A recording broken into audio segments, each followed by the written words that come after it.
मसीह के बबरकत और जलाली नाम में आप सबकी सलामती हो।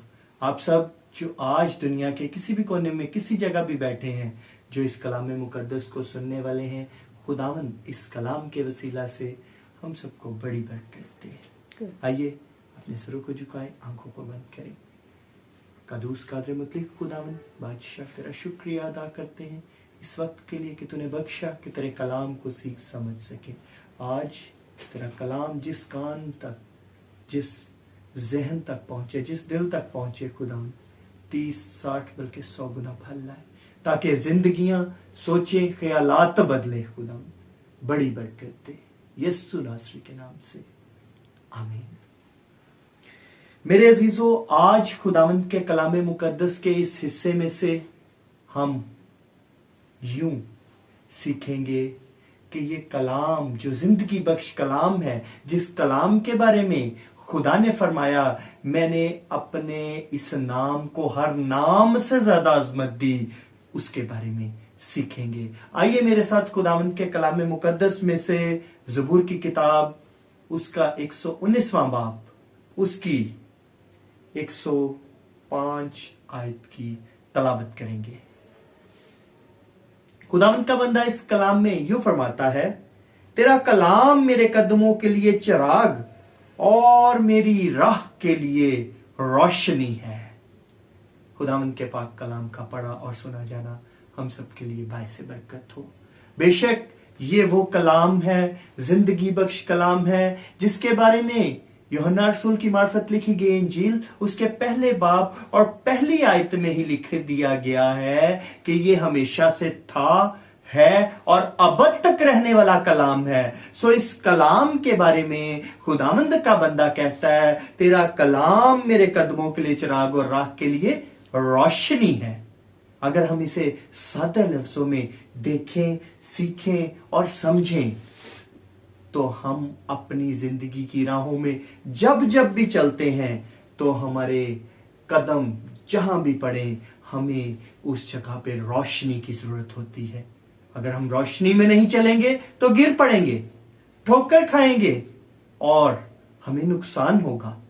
इसी तरह से हमारी राह के लिए रोशनी, यानी हमें समझ, फहम, अकल होनी चाहिए कि हम जिस राह पे चल रहे हैं वो राह हमें मालूम हो, हमें मंजिल मालूम हो, हमें वो ऐन जगह मालूम हो जिस जगह पे हमने पहुंचना है, उस जगह का पता होगा, तो फिर हम राह को सिलेक्ट कर सकेंगे। और जब राह को सिलेक्ट करेंगे तब हम उस पे सीधे तरीके से चल सकेंगे। तो ये कलाम वो है जो हमें राह के बारे में भी बताएगा और हमारे कदमों की भी हिफाजत करेगा। मेरे अजीजों, खुदावंद का बंदा दाऊद जो हर जगह में, हर हाल में सक्सेस रहा, उसे खुदा ने क्यों फतह हमेशा अनायत की? इस वजह से क्योंकि हर जगह पर, हर मामले में उसने सबसे पहले इस कलाम को तरजीह दी।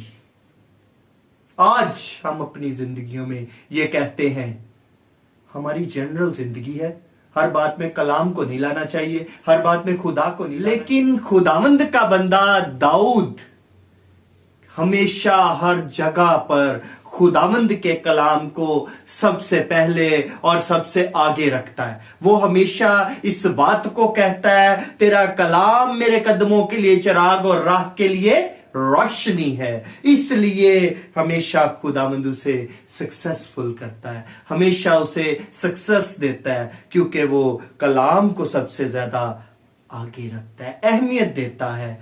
मेरे अजीजों, खुदावंद का बंदा दाऊद आगे इसी ज़बूर में 119 में 127 आयत पे फरमाता है, इसलिए मैं तेरे फरमान को सोने से बल्कि कुंदन से भी ज्यादा अजीज रखता हूं। वो क्यों कुंदन से ज्यादा अजीज रखता है? क्योंकि उसे पता है कि ये बेशकीमती मोती मेरी जिंदगी में किस हद तक बायस बरकत हो सकता है। यीशु मसीह ने कहा, अपने मोती सूरों के आगे मत डालो, यानी ये कलाम जो बेशकीमती मोती की मानद है, अगर हम किसी ऐसे आदमी को सिखाते हैं जिसको इसकी कदर नहीं, तो इमसाल के मुताबिक वो हमारा दुश्मन बन जाएगा। लिखा तो ठट्ठेबाज को मात तो सिखा, मुबादा वो तेरा दुश्मन बन जाए। इसलिए इस कलाम को हम समझे, जाने। आगे 130 आयत में खुदावंत का बंदा दाऊद यूं फरमाता है, तेरे बातों की तशरीह मुझे नूर बख्शती है, वो सादा दिलों को अक्लमंद बनाती है। यानी कलाम में मुकद्दस जो खुद में एक नूर है, वो हमारी जिंदगियों में हमें नूर बख्शता है, वो हमें सही राह पर लेकर चलता है ताकि हम जिंदगी पाएं और कसरत की जिंदगी पाएं। इसलिए मेरे अजीजों, हम खुदावंद के बंदा के मुताबिक, उसके कहे के मुताबिक इस कलाम में बड़ा वासिया पढ़ते हैं कि खुदावंद का बंदा कहता है, मुझे अपने फहम की बातें सिखा, मुझे अपने अकल की बातें सिखा, ताकि मैं इस कलाम को, जो कलाम हमारे कदमों के लिए चिराग और राह के लिए रोशनी है, उससे हम जिंदगी हासिल करें। इसी तरह अगर हम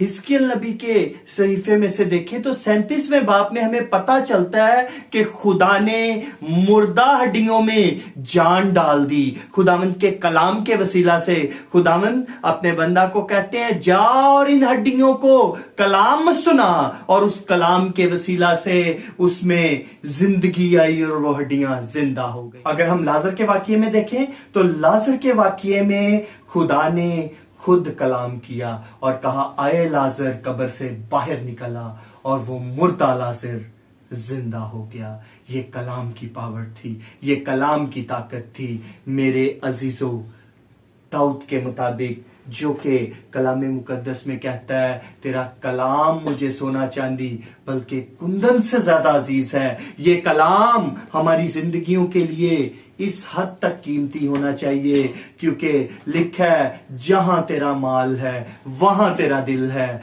तो हम अपना दिल इस बेशकीमती मोती की तरफ लगाएं ताकि हमारी जिंदगियों में इस कलाम की ताकत आ सके, इस कलाम की कीमत आ सके, और ये कलाम हमारी जिंदगियों के लिए वाकई ही कीमती हो। ये कलाम हमारे कदमों के लिए चिराग हो, ताकि जब जब हम जहां जहां चलें वहां वहां हमारी जिंदगियों में ये कलाम आए और हम इस कलाम के वसीला से ठोकर ना खाएं, बल्कि पत्थरों से बच सकें, रुकावटों से बच सकें, दुनियावी मामलात से बच सकें। इसके लिए लाजम है कि सबसे पहले इस कलाम से हम सीखें कि हमने कहां पे जाना है, हमारा एम क्या है, हमारा वीएन क्या है। जब हमें हमारा वीएन पता होगा, देन हम इस कलाम की रोह से सही राह पर चल सकेंगे, और इस कलाम के चिराग से,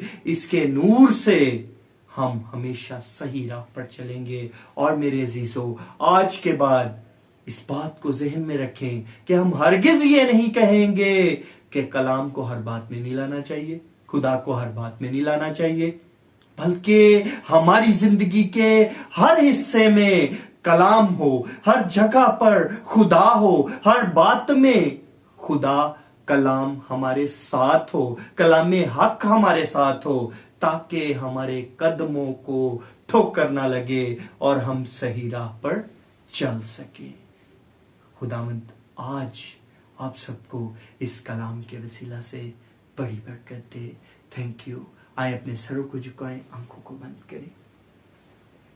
अजीब मशीर खुदाए कादिर मुतलक बाप, आज खुदावंद तूने जिंदगी बख्श कलाम बख्शा, सो आज अपने इन लोगों को जो दुनिया में जहां कहीं भी बैठे इस कलाम को सुन रहे हैं, कसरत से बरकत दे, इनके घरानों को बरकत दे, और आज तेरे ये तमाम बच्चे इस बात को जाने और समझे कि तेरा कलाम हमारे कदमों के लिए चिराग और राह के लिए रोशनी है, और हमने इसे अपने जिंदगी के हर मामले में पहले तरजीह देनी है, क्योंकि तूने अपने कलाम को, अपने नाम को, अपने हर नाम से ज्यादा अजमत दी है। सो खुदावंद, हम अपनी जिंदगियों में तेरी मर्जी को पहले जाने, तेरे कलाम को आगे रखें, और फिर अपनी जिंदगी से तेरे नाम को जलाल देते हुए अपने काम करें। खुदावंद यीशु मसीह नासरी के नाम से मांगते और पा लेते हैं। आमीन। Thank you.